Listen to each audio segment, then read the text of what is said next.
Achraf Hakimi n'a pas voté pour Ousmane Dembélé, son coéquipier avec qui il a tout gagné au FIFA The Best, alors que Ousmane Dembélé a été élu FIFA The Best, il n'a rien laissé à personne. Le vote d'Achraf Hakimi pour le trophée The Best 2025, Mbappé devant Ousmane Dembélé.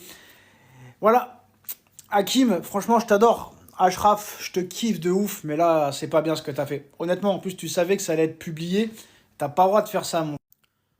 Franchement, t'as tout gagné avec Ousmane. T'as rien gagné avec l'autre. L'autre, c'est vraiment ta femme. Ou ton mari, j'en sais rien.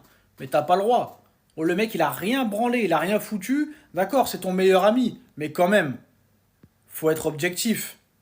Comment tu ne peux pas soutenir ton coéquipier?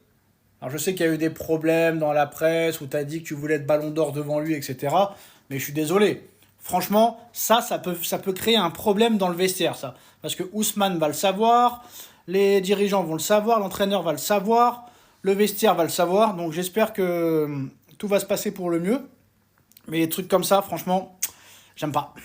Je suis choqué. Le vote d'Achraf Hakimi pour le trophée de The Best vient de sortir. Ayant absolument tout raflé cette saison, comme vous le savez, Ousmane Dembélé vient de le remporter. Top 3 Rafinha, top 2 Dembélé, top 1 Kylian. Non. Non. Même Deschamps, et à quel point on sait il aime Mbappé. Il a pas osé. Il a mis Dembélé. C'était tout ce qu'il fallait pas faire. Non, j'ai déjà commencé à voir les réactions que ça a sollicité. Parce que là, en continuité, ça va automatiquement alimenter ce qui était déjà présent concernant le ballon d'or. Ils vont venir dire que Hakimi est tout simplement jaloux. Alors que Mbappé aussi était éligible. Bon, pour le coup, il figure pas dans le top 11. Pour le coup. Mais respectons tout de même son année, les gars. Non, en vrai, j'ai essayé, mais... Au pire, c'est juste son meilleur pote, c'est tout. Voilà, il a voulu voter pour son meilleur pote qui va dire quoi. En tout cas, j'espère vraiment que ça va pas plus alimenter les polémiques. Parce qu'au lieu de se soutenir comme des frères, hein, quand ces deux camps-là, ils s'affrontent, c'est terrible, les gars. Ousmane, fais comme si t'avais rien vu. C'est son meilleur pote. C'est Wuldo. Voilà. C'est Wuldo, donc c'est pardonné. En tout cas, j'aime vraiment beaucoup l'aspect d'avoir mis Rafinha en 3ème place, comparé à beaucoup d'objectivité. Parce que Miskin, hein, dans ce trophée, il a carrément été oublié par tout le monde. Wildou. Wildou, les gars. Eh les gars, je vais mourir. Le vote d'Achraf Hakimi pour le trophée The Best 2025. Donc il a mis Kylian Mbappé en première position, Ousmane Dembélé en 2e position et Rafinha en 3e position. Alors ça a fait scandale en commentaire où il y en a plein qui traitent Hakimi de... Voilà, vous savez tous. Mais les gars, comme on vous dit que être un Wildou, il y a un avantage. Au final, c'est Kylian Mbappé, c'est son frère. Dans tous les cas, on savait qu'il allait le mettre en première position. Pour moi, c'est l'affection qu'il a envers Kylian Mbappé qui l'a fait que, bon, il allait le placer en première position. J'ai hâte de voir les votes de Kylian Mbappé pour savoir s'il a mis Achraf Hakimi en premier, mais je pense que ça doit être le cas. Donc, pour ceux qui s'imaginent que Achraf Hakimi, il est jaloux d'Ousmane Dembélé, je pense pas qu'il y ait un délire comme ça. On sait que le vote, en gros, il n'est pas objectif. Parce qu'Ousmane Dembélé doit être premier matin, midi et soir. Kylian Mbappé, c'est un superbe joueur, mais pour moi, il ne mérite pas d'être dans le top 3. En vérité, c'est mon avis. Voilà, c'est pas l'avis d'Achraf Hakimi. Faut quand même respecter.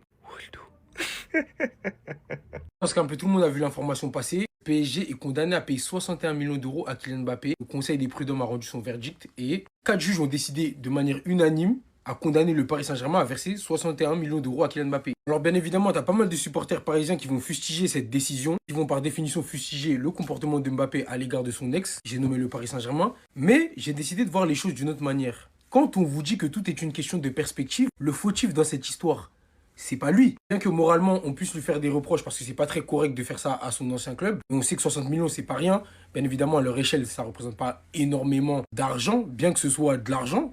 On parle du Paris Saint-Germain, on parle quand même d'un club qui est financé par un État, mais bref, là n'est pas le sujet. Je maintiens que dans cette histoire, les torts sont partagés. Et si quelqu'un a mal fait les choses dans cette histoire, c'est Nasser El Khelaïfi.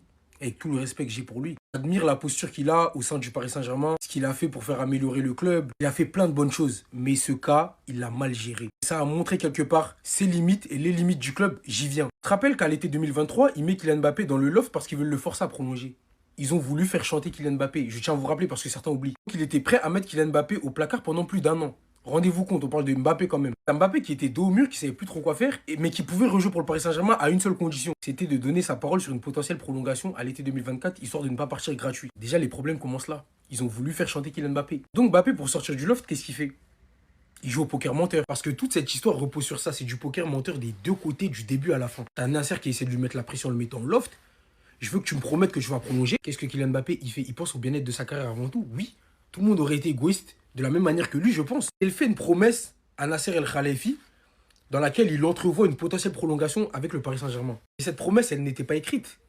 Et c'est là que Nasser fait erreur. À un certain niveau, tu peux pas faire preuve d'un aussi grand manque de professionnalisme. Je suis désolé, il faut le dire aussi. Quand je vous dis que je vois le beau côté des choses pour le Paris Saint-Germain, dans cette affaire avec Kylian Mbappé, dans le sens où Kylian Mbappé il a mis en lumière pas mal de problèmes, pas mal de limites liées au manque de professionnalisme qu'il y avait au Paris Saint-Germain, au sein du Paris Saint-Germain, au sein du club. Il a surtout relevé les carences liées à un déficit de professionnalisme, selon moi. Je reste persuadé de ça, dans le sens où, comment tu peux croire un mec sur parole ? D'autant plus dans le monde des affaires, dans le monde du business. Non, frérot, ça n'existe pas, il n'y a pas de pitié. D'autant plus que, excusez-moi du peu, c'est Nasser qui a commencé à jouer avec Kylian Mbappé. Alors, tu en as certains qui vont m'insulter en commentaire, mais ce que je dis, c'est la vérité. Mbappé, jamais de la vie, il aurait gagné ce procès si les choses avaient été bien faites. Sur le plan juridique, c'est lui qui est protégé. Parce qu'il n'y a aucun papier, aucun contrat, aucune signature qui stipule que Mbappé avait donné sa promesse de prolongation et qu'il n'a pas tenu ses promesses. Une promesse verbale ne vaut rien juridiquement parlant sans engagement formel. Donc s'il y a bien quelqu'un qui a mal fait les choses dans cette histoire, c'est Nasser. Bien que moralement, Mbappé, ce soit pas très carré, mais c'est le business, frérot. Tu fais pas de charité dans le business. Il a joué, il a perdu. Quand je dis de voir le bon côté des choses, c'est dans le sens où, après Kylian Mbappé, je pense qu'il peut rien arriver de pire au Paris Saint-Germain que Mbappé, en fait. Il a juste mis en lumière tous les problèmes qu'il y avait. C'est-à-dire qu'après lui, plus personne ne pourra jamais entuber le Paris Saint-Germain. Parce qu'ils vont apprendre de leur erreur et ils vont plus laisser l'occasion à un joueur de faire ce qu'il veut. C'est comme ça. Ça forcera quelque part le Paris Saint-Germain à faire preuve d'un professionnalisme sans faille dans tous les domaines. Dans cette histoire, pour être honnête avec vous, j'y vois du positif personnellement. En outre, il a permis au Paris Saint-Germain d'évoluer, de faire évoluer du moins le fonctionnement du club. Parce qu'il y avait trop de dysfonctionnements et c'est lui qui les a mis en lumière. Si les choses avaient été bien faites, je répète, jamais le Paris Saint-Germain aurait versé ses 61 millions d'euros. Comme je vous dis, à leur échelle, ça ne représente pas grand-chose. On parle quand même de la moitié de leur dotation de compétition en Ligue des Champions, l'année dernière, sur leur victoire. Ça fait moins d'argent pour le mercato en hiver. Alors oui, Mbappé, c'est pas très cool ce qu'il a fait, vous le savez. Mais les affaires sont les affaires. Il a voulu jouer, il a perdu. Bien que Nasser, j'ai énormément de respect pour lui. Franchement, respect vieux père. Et vous le savez. Mais les choses ont été mal faites et il faut le dire quand elles sont mal faites. Alors comme je le répète moralement, Kylian Mbappé, c'est pas très correct, mais il est dans son droit. Malheureusement.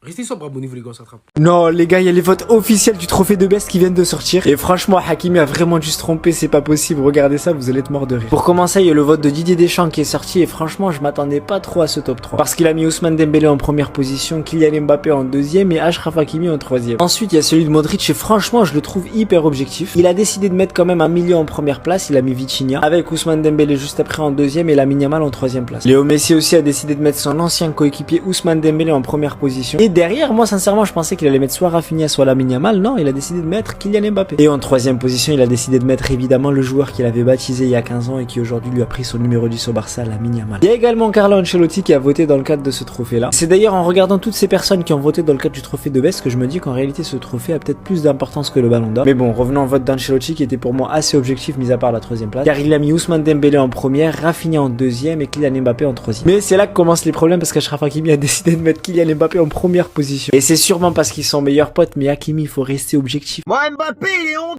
Mais Neymar, quand il est parti, il a rapporté 100 millions d'euros au club. Kiki, il est parti libre et tu dois lui payer 61 millions d'euros.